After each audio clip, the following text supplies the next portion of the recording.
Hello and welcome back. So this is going to be a Q&A to celebrate hitting 4,000 subscribers and 4,000 hours.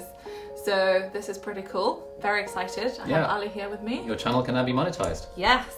So now you can start paying for takeaways. Yes. Not yet. Not yet. No, a few million subscribers more, then we'll see. Okay, fine. Okay.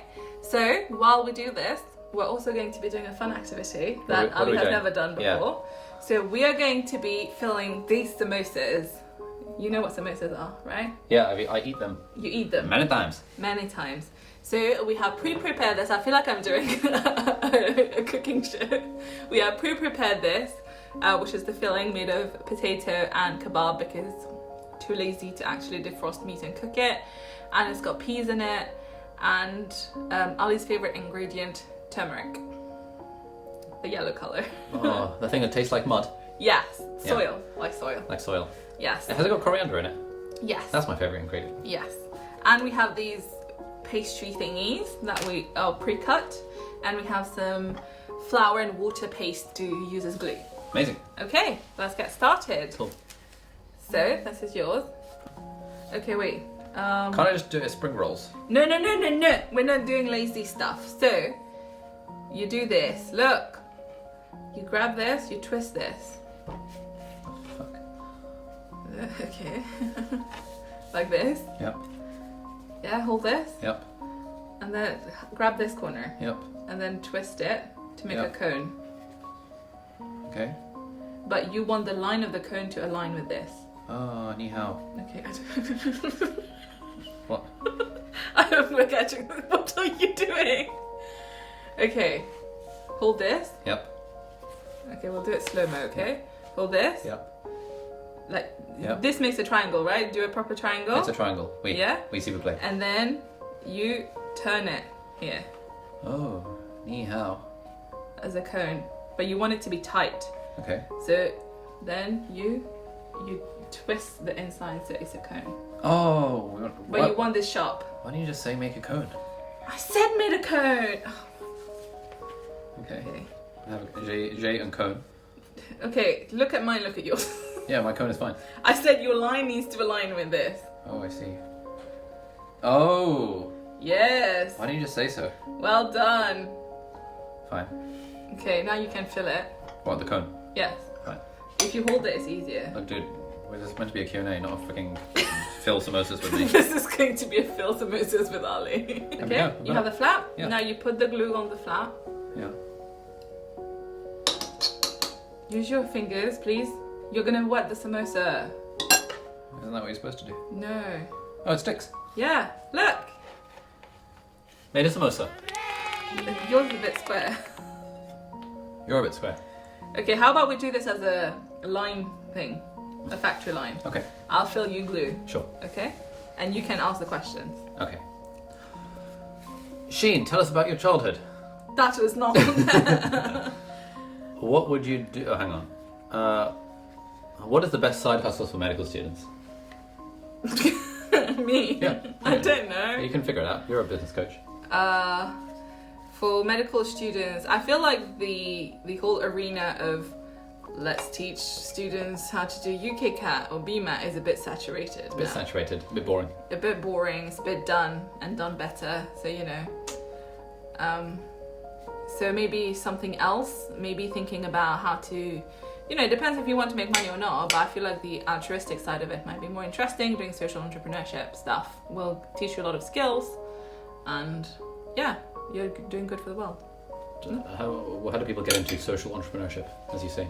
I feel like Lucia is the best one to answer this.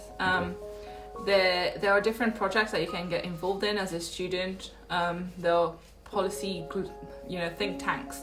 There are different kind of projects, and if you get involved in these, you learn skills, you build up your CV, and then if you have a very solid idea, then you can apply for like funding and stuff and support. So yeah, different ways. I don't know if that was helpful in any way. How did you ruin this? You gave it to me like this. Can you put the glue on the flap rather than on the samosa? Okay, but it's the same thing, right? Yeah, but put it on the corner so it sticks. Okay, it's sticking. Hema asks, is she you GF? Is she what? Is she you girlfriend? No, she's not.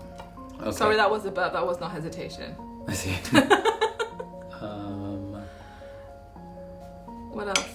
I feel like we've addressed these things, man. Who will win a chess match between you two? Chess. Yeah. Probably you, given that I don't know how to play chess. How do we resolve emotional landmines or unresolved feelings in people of color households? Oh my god, that's a bit intense. Yeah.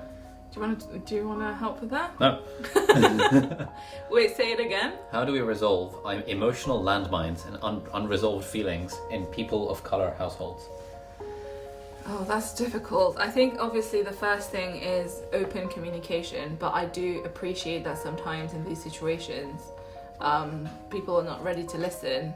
So that's a challenge, and I understand that.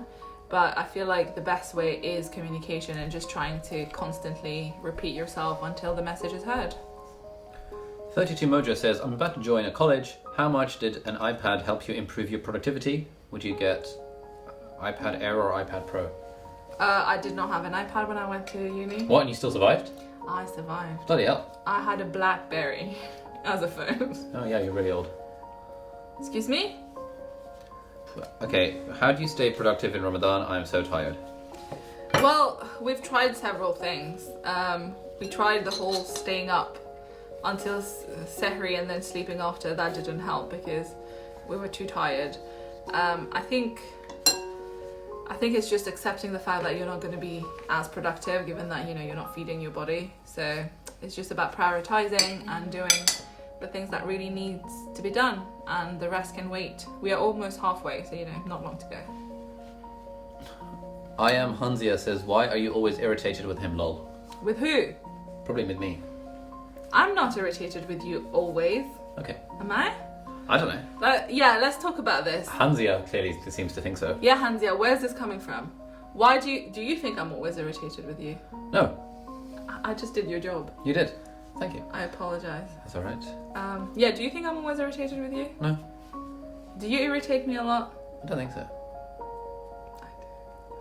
What Olivia's you says, what are you currently reading? I am currently reading a book on decolonizing global health. It's a bit intense. It's very data rich, and it's about how, the whole white savior complex when it comes to global health, and how we just assume that we know what the problem is, and we assume that these people need rescuing, but that's not the case, and they usually know what the solution to their problem is. It's just that they don't have the resources to do it. So we should kind of involve them a bit more, and it also goes into details about the history of it all. So very, very interesting, but a bit of a heavy read. Nice. What are you reading at the moment, Ali? I am reading a book called The Polymath. What is it about? It is about the history of the concept of polymaths, and that's as far as I've gotten. What's a polymath? Someone who does lots of things at a very high level. Oh, would you say you're a polymath? I think it's a bit of a self-aggrandizing title to give oneself. Okay. But I definitely aspire to be a polymath. Okay. What was Ali's reasoning for investing in a gaming PC? I think investing is a strong word for a start. What was Ali's reasoning? Yeah, you tell me. What was Ali's reasoning? He wanted better graphics, right? Yeah. And there was no specific reason. What's the reason? Better graphics. So I was right. Yeah, Why well. did you say it like it wasn't the only answer? I thought you were just like saying random words. I made a coherent sentence. You did. You can make a coherent sentence out of random words. How do you increase self-esteem? Oh dear. What do you reckon? We have a very good episode for my podcast on my YouTube channel with Ruby on this. Where we Ruby Granger?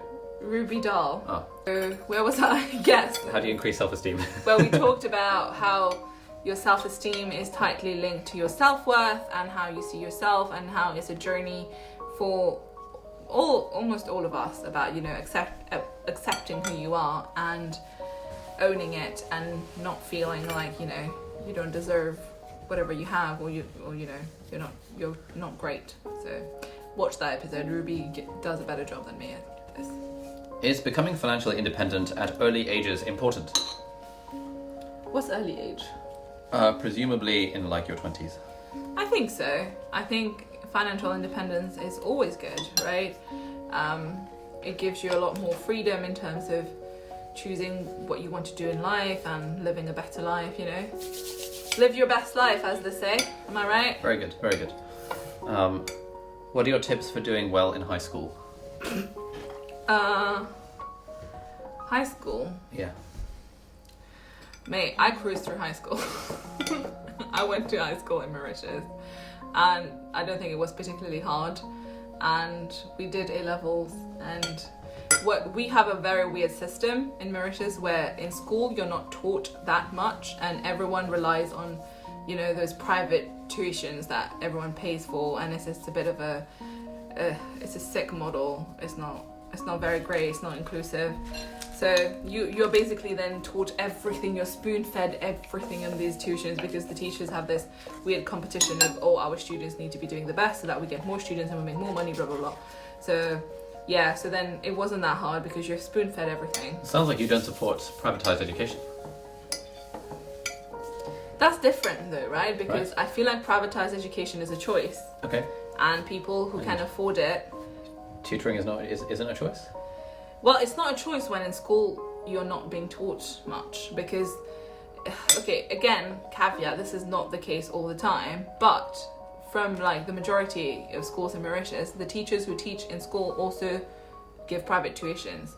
So then they will not share their notes in school because they keep that for the paid classes. Oh, okay, that's a bit. Yeah. So you get like a two-tier education system where the same teacher is being paid more. He or she will just be lazy in school. And then they are amazing in tuitions where people pay them. Oh. And then that's snaky, because then people who can't afford tuitions and their kids are still going to school where education is free in Mauritius, I get snaked. They don't get anything. And I think that I am against that system for sure. That seems reasonable. Yeah. How can we solve that system? I mean, obviously the Mauritians know what they're doing, so they just need a voice rather than white saviorism from you and me. But like, yes. Let's say you were health minister or education minister for Mauritius. What would you do? I think we need to regulate these private tuitions more, because at the moment they're not taxed properly. Everyone knows who the teachers are, but no one really cares about the fact that the students are being taught in terrible places and like they're overcrowded and stuff like that, and the fact that they don't properly perform in school and stuff, that's not really looked into. So that's one thing I would probably advise on doing as a step one. Also, look at us and our little pile of samosas. What do you invest in? Myself. Nice. So I was reading about that. Oh, sorry. We had a vaccine today. You know what would you say counts as investing in yourself? What would you say counts as investing in yourself? Hey, I asked. Depends if we're talking about investing time or money, basically. No, if we're talking about investing money in yourself, what counts as that? I think like improving your skills. Yeah. Broadly. Yeah. Just that. What about self-care? Would I call it investment? Well, I suppose for something to be an investment, it should have some sort of return. And so if self-care is giving you a return on your investment, or a perceived return on your investment, then by all means call it an investment. What about indulgence? The return could be happiness. Sure. If happiness is the return you care about. Okay. See, that's not helpful. I was trying to ask you what counts as, and now you're saying, yeah, sure, that too. Okay, yeah, that too. Like for me, an investment is something that returns money in the future. Money, so it has to be money. What else would it be? Because so happiness would not count as an investment for you if the return is happiness. I mean, if I would say I'm investing in my happiness, but I would be using the word investing in a weird context. Right. Like, I would say I'm buying my happiness if I'm indulging in like a spa day or something, which is making me happy. I wouldn't say I'm investing in my happiness. That's a deliberate misuse of the word investing to make it feel better than I'm trying to buy happiness. And that's really what we're doing when we're indulging in something. Okay. An investment is something that should return more money, more than you put in. Okay, that's exactly what I was trying to get to, because I've been listening and hearing a lot of things about how, you should invest in yourself. Yeah. Like, because, for example, a spa day, is an investment in yourself. That's not. Because it brings you happiness. And I was like, I agree. A spa day will bring me a lot of happiness. But is it really investing in yourself, or is it just indulging yourself? Which is allowed and it should be done, right? I mean, yeah, it just depends on how carefully you want to use the word invest, right? Because I could say that playing World of Warcraft for 3 hours in the evening is investing in myself because it's helping me have a better work-life balance, and that will in future return more things than... That's a good life balance, playing WoW for 3 hours. Solid work-life balance, man, it's great. It's living the teenage dream. Okay. But it would be a bit of a weird use of the word investment, but you know, people can define it however they want, really. Okay, fine. Let's move on. Yeah. What would be the greatest advice you would give to yourself in high school, academically? I would say probably keep doing what you're doing. Don't worry too much. Things will work out. Great. Somehow. Okay, I think we should dig into why you're so scared of getting a red mark. Oh yeah, that's definitely and that an fear issue. of authority and fear of like... Oh, that's because of my sister. I blame her 100%. Oh, yeah? Because she used to like help me with my homework, and she would bring this massive red marker. Yeah. And if I get something right, she would barely put a little tick there. And then when it's something wrong, it would be this gigantic cross. Okay. Yes, and I would cry every time. Oh wow. Yes. So... And I was very much a teacher pleaser kind of person, and I always wanted the teacher to like me. Why do you think that is? I think because it was quite important for me at that age to be the smartest one. Oh, okay. Yeah. In class, and I was. All right. But I wasn't confident about that. Oh, okay. So I was constantly worried that someone would challenge me. I see. So it was important to stay at the top. And I think because probably my self-worth was very much attached to that. But we've moved away from that now. Okay. Yeah, I started failing at uni and all of that, you know, Nice. and that was fine. Okay. But you still have this like intrinsic like, oh my god, I'm going to get a red spot. This teacher figure is kind of disappointed at me. Not really though. At work, for example, it's not an issue, right? With people who are higher up than me, I would not be worried if I knew that something was right and they would not like it or they would think otherwise, it doesn't affect me. Okay. Yeah. With you, I don't know what it is. Yeah, it's a bit weird, right? It's because you don't give compliments, right? I mean, I do. No, you don't. I complimented your video earlier today. Yeah, you did. Yeah. That's very rare though. I didn't believe you when you said it. Okay. Okay. Yeah, so that's why I feel like with you, because also when we're talking about things where you know more than I do, I am very happy to learn from you. Yeah. And most of the time you do a very good job at teaching. But again, you remember when I had to ask you about editing and stuff, I just take the role of this like student who's just like, I'm sorry for disturbing you. Can I have some help? Yeah, it's a bit weird. Yeah. Why do you do that? I don't know. I was a bit baffled by it on the editing front as well, because you're like a very, very accomplished and like, you know, whatever woman, and yet when it came to this thing of you learning editing, you literally took the role of a 7-year-old child. I did. Why? I don't know, and I kept telling you that, oh, you need to hold my hand while I do this, I'm worried I can't do it. I don't know. Almost a sense of like learned helplessness around the topic of technology. Yes. And now... But not technology in general though. Okay. It's mostly like, I feel like it was the YouTube sphere, because it was a big unknown. Okay. And because you do it so well, and you've set the bar very high, there was this, maybe then that thing came back again of being like, oh, but I don't want to be subpar, right? So I need to be good. Yeah. And because you are the, you know, prodigy, the gold child here, so asking you for help, it feels a bit like, oh, but why should he help me? Okay. You know, everyone else kind of figures it out. So you feel like you're not relating to me as an adult in that situation, you're relating to me as like a parent to a child. Yes. Interesting. Yes. Not parent-child, it's more like the newbie and the expert. Okay. You know, and the newbie has to like humble herself in front of the expert and prostrate herself before his feet. Yes. Hoping that you would say yes. To get a morsel of affection, a morsel of teaching, a morsel of insight from the pro. Yes. Okay. Why do you think I'm much more okay with asking you for help? Like, Sheen, would you be my business coach? Sheen, let's talk about this. Sheen, here's a problem I'm having with the book. Sheen, teach me how to be emotionally intelligent. I don't feel I relate to you as like a 7-year-old child in those situations. Yeah. Why? Yeah, why is that? But I don't feel like that about other things, Okay. right? It was mostly the editing thing where I had to ask you for help with this. I think it's because I thought that without your help, I can't do it. Okay. So then it was crucial You thought to I was get a that gatekeeper. help. Yeah. And therefore, by prostrating yourself before me, I wasn't prostrating myself before you. By acting as a 7-year-old child, you were more likely I was just being very polite. Very polite. Yes. Being like, oh, Ellie, you need to hold my hand. Ellie, I can't do any of this. Yeah, and also when I ask you for help, I get a wall, right? Do you? Yes. I always Because tell you're usually looking at something else and then you'll just talk to me in between. Like, that's why it makes it feel more of a bigger ask from you. Okay. You know? No, that makes sense.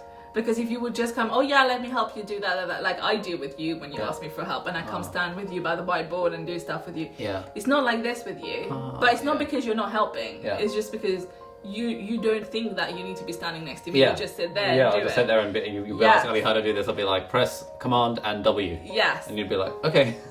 That's the thing, because that's the kind of help I will give, Yeah. and because you're not giving that, I think that you are not happy about the situation. Oh, I see. Then it makes me retreat into this like 7-year-old girl trying to ask for help. Oh, damn. Yeah. That's so interesting. Yes. What do you think, what's the solution here? Well, it's good we talked about it. So now maybe you can be nicer to me and ask for help. Sure. You can reply to my message. Sure. Yeah. What can you do? Now I understand that you don't care about me asking for help. Like, it's not a big ask. Correct. Okay. So that's good. Okay. I keep that in mind. Great. Well, I'm glad we got to the bottom of that. That's good. That's a solid end to this Q&A. Yeah. Made Samosas. Yes. Made Samosas. We called me a 7-year-old girl and then a 13-year-old girl as well. Okay. You've run the whole gamut of. Still but it's going down. Yeah. Starting at 34 and then 13 and then and then 7. Okay. Well, thank you for being here. And making me relive all of my nightmares from school. Yeah. My traumas and all of we that. need to have a therapy Thursdays. Where you can relive your traumas. That would be so good. Yes. Yeah. Thank you for being here then. Is that better? Yeah. I hope you had fun. Better? Sure. Okay. And we'll see you in the next video. Bye. Bye.